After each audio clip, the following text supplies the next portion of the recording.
کثیرا ویہدی بہ کثیرا، اگر یہ کسی عارف کا یا کسی عالم کا قول ہوتا تو لوگوں نے آستینیں چڑھائی ہوئی ہوتی اور خود کش حملے ہو رہے ہوتے کہ قرآن جو مینارہ نور ہے، جو منبع رشد و ہدایت ہے، جو مخزن علم و حکمت ہے، اس سے کوئی گمراہ کیسے ہو سکتا ہے؟ اور آج کل عوام کا طرز عمل بھی یہ ہے، وہ لوگ کہتے ہیں کہ یارو ہمیں کچھ پتہ نہیں چلتا، یہ مولوی انہوں نے تو ہمیں گھن چکر بنا دیا ہے، ادھر بھی مولوی ہیں ادھر بھی مولوی ہیں، یہ بھی نمازیں پڑھتے ہیں وہ بھی نمازیں پڑھتے ہیں، یہ بھی شکم بالائے شکم داڑیاں رکھتے ہیں وہ بھی باشرہ دکھائی دیتے ہیں، اب کریں تو کیا کریں، کس کے پیچھے چلیں اور کس کو راہبر و رہنما تسلیم کریں؟ ہمیں تو انہوں نے کہیں کا نہیں چھوڑا، حالانکہ قرآن مجید نے تو بہت وضاحت سے ہمیں بتا دیا ہے، 1500 سال پہلے بتا دیا تھا کہ ہر قرآن پڑھنے والا ہدایت یافتہ نہیں ہوتا، جو قرآن پڑھ رہا ہو اس کے پیچھے آنکھیں بند کر کے چلنے سے پہلے یہ فیصلہ کر لیجئے کہ قرآن تو پڑھ رہا ہے لیکن قرآن سے ان کو ہدایت ملی ہے یا گمراہ ہوا ہے۔ اب یہ فیصلہ ہم کیسے کریں؟ یہ بھی قرآن نے خود بتایا، پہلے ہمیں تعلیم دی کہ تم مجھ سے مانگو، سب کچھ مجھی سے مانگنا ہے، اور مجھ سے نہیں مانگو گے تو کس سے مانگو گے؟ لیکن باقی جو چیزیں مانگتے ہو تم اپنی مرضی سے مانگتے ہو، دولت مانگتے ہو، عزت مانگتے ہو، شہرت مانگتے ہو، وقار مانگتے ہو، حکومت مانگتے ہو، اختیار مانگتے ہو، یہ تمام چیزیں تم اپنی مرضی سے مانگتے ہو، لیکن میں جو تلقین کرتا ہوں وہ کیا ہے؟ اہدنا الصراط المستقیم، مجھ سے ہدایت مانگو۔ وہ اس لیے کہ تم مجھ سے روزی رزق مانگتے ہو، رزق بے شمار دے دوں، دولت بے حساب دے دوں، لیکن ہدایت نہ دوں تو رزق میری رحمت ہے، تم میری رحمت سے میرا عذاب خریدو گے۔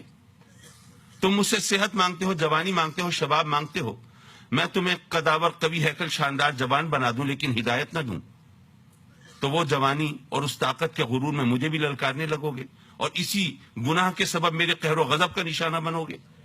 اس لیے تمام چیزیں بعد میں مانگنا، پہلے مجھ سے ہدایت مانگو، اور مجھ سے ہدایت مانگ رہے ہو تو میں تو ہدایت ضرور دوں گا، میرے خزانے میں کوئی کمی تو نہیں ہے، میں ہدایت دے دوں گا، لیکن تمہیں کیسے پتا چلے گا کہ اب تمہیں ہدایت مل گئی ہے؟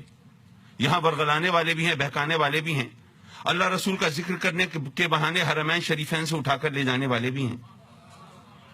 تو ہدایت تو میں دے دوں گا، لیکن تمہیں کیسے یقین آئے گا؟ تمہیں کون بتائے گا؟ کیا جبریل آ کر بتائیں گے جی پہلے آپ ذرا تھوڑا سا ڈیویٹ کر گئے تھے، اب آئے ہیں صراط مستقیم پر، اس پر استقلال سے قائم رہیے گا؟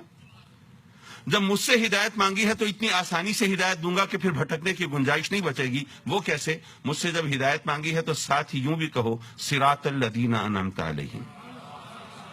یہ کتنا آسان راستہ ہے اس کا میں ذرا سیدھے طریقے سے بتا دوں، ایک مثال کے ذریعے عرض کرتا چلوں۔ فرض کیجئے، اب ظاہر ہے کہ میں یہاں کے پس منظر میں جو مثال دوں گا اگر اس میں ذرا تھوڑا سا ادھر ادھر ہو جاؤں تو معاف کر دیجیے گا میری مجبوری کا سہارا لے کر۔ دلی سے فرض کیجئے 200 میل پرے کسی گاؤں میں، کسی دیہات میں، کسی ریموٹ ایریا میں، پسماندہ علاقے میں رہنے والا ہوں، میرا کوئی عزیز، کوئی رشتہ دار دلی کے ایئرپورٹ پر آ رہا ہے، میں اس کو ریسیو کرنے کے لیے آتا ہوں، میرے پاس اپنی گاڑی ہے، ڈرائیور ہے، سواری ہے، دلی شہر میں انٹر ہوتا ہوں، گاڑی کھڑی کرتا ہوں، لوگوں سے پوچھتا ہوں کہ جناب ذرا بتائیے ایئرپورٹ کا راستہ دکھا دیجئے۔ لوگ کہتے ہیں کہ اتنی دور سے آیا ہے، اس کو ذرا صحیح طرح گائیڈ کرنا چاہیے۔ انہوں نے مجھے گائیڈ کرنا شروع کیا، جی یوں چلے جائیے، ایک راؤنڈ اباؤٹ آئے گا، اس سے یوں مڑ جائیے گا، پھر ایک چوک آئے گا، اس سے فلاں سڑک نکلے گی، پھر آگے فلائی اوور آئے گا۔ میں سن کے حیران پریشان، بھائی میں دیہات سے آیا ہوں، نہ وہاں فلائی اوورز ہوتے ہیں، نہ اتنے راؤنڈ اباؤٹ ہوتے ہیں، نہ اتنے چوک ہوتے ہیں، نہ اتنی سڑکیں ہوتی ہیں، نہ اتنی گاڑیوں کا رش ہوتا ہے۔ خدا کے لیے میں 200 میل کا سفر کر کے یہاں آیا بیٹھا ہوں اور اب 10 15 20 کلومیٹر کی باتیں رہ گئی ہے، خدا کے واسطے میری رہنمائی کر دو۔ ایک صاحب میرے پاس آئے، بہت پریشان ہو، ایئرپورٹ جانا ہے۔ پریشان مت ہو، ایسا ہے اتفاق سے میں بھی ایئرپورٹ جا رہا ہوں، تو ایسا کرو کہ اپنی گاڑی میری گاڑی کے پیچھے لگا لو، سیدھے ایئرپورٹ پہنچ جائیں گے۔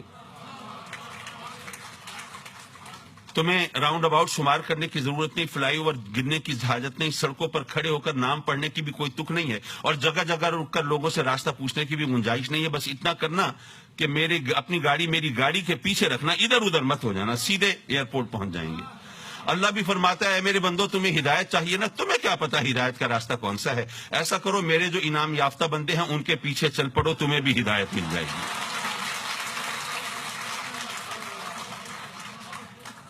اب انعام یافتہ کون ہے؟ اس کے لیے بھی قیاس و گمان اور ظن و تخمین کی ضرورت نہیں ہے، قرآن مجید نے اسے ہماری ڈسکریشن پہ نہیں چھوڑا۔ قرآن مجید میں وضاحت فرما دی، فَأُولَٰئِكَ مَعَ الَّذِينَ أَنْعَمَ اللَّهُ عَلَيْهِمْ مِنَ النَّبِيِّينَ وَالصِّدِّيقِينَ وَالشُّهَدَاءِ وَالصَّالِحِينَ۔ اچھا، نبی تو نبی ہے، اس کے بارے میں تو ظاہر ہے کوئی کنفیوژن نہیں ہے۔ لیکن اگر یہ ذی وقار ذی احتشام علماء مجھے اجازت دے تو میں صدیق، شہید اور ولی، صدیق، شہید اور صالح، ان تینوں کو لفظ ولی سے تعبیر کر سکتا ہوں. تو پتہ یہ چلا کہ اللہ فرماتا ہے ہدایت کس کو ملے گی؟ جو نبیوں اور ولیوں کے پیچھے چلیں گے. اب آخری جملہ بول رہا ہوں. اب یہ مولوی ادھر بھی ہیں، مولوی ادھر بھی ہیں، قرآن یہ بھی پڑھتے ہیں، قرآن یہ بھی پڑھتے ہیں، حدیث یہ بھی پڑھتے ہیں، حدیث یہ بھی پڑھتے ہیں، عوام پریشان ہے کس کے پیچھے چلیں. اتنا فیصلہ آپ کر لیں، وہ کون ہے جو نبیوں اور ولیوں کے پیچھے چلتے ہیں، اور وہ کون ہے جو نبیوں اور ولیوں کے پیچھے پڑ جاتے ہیں.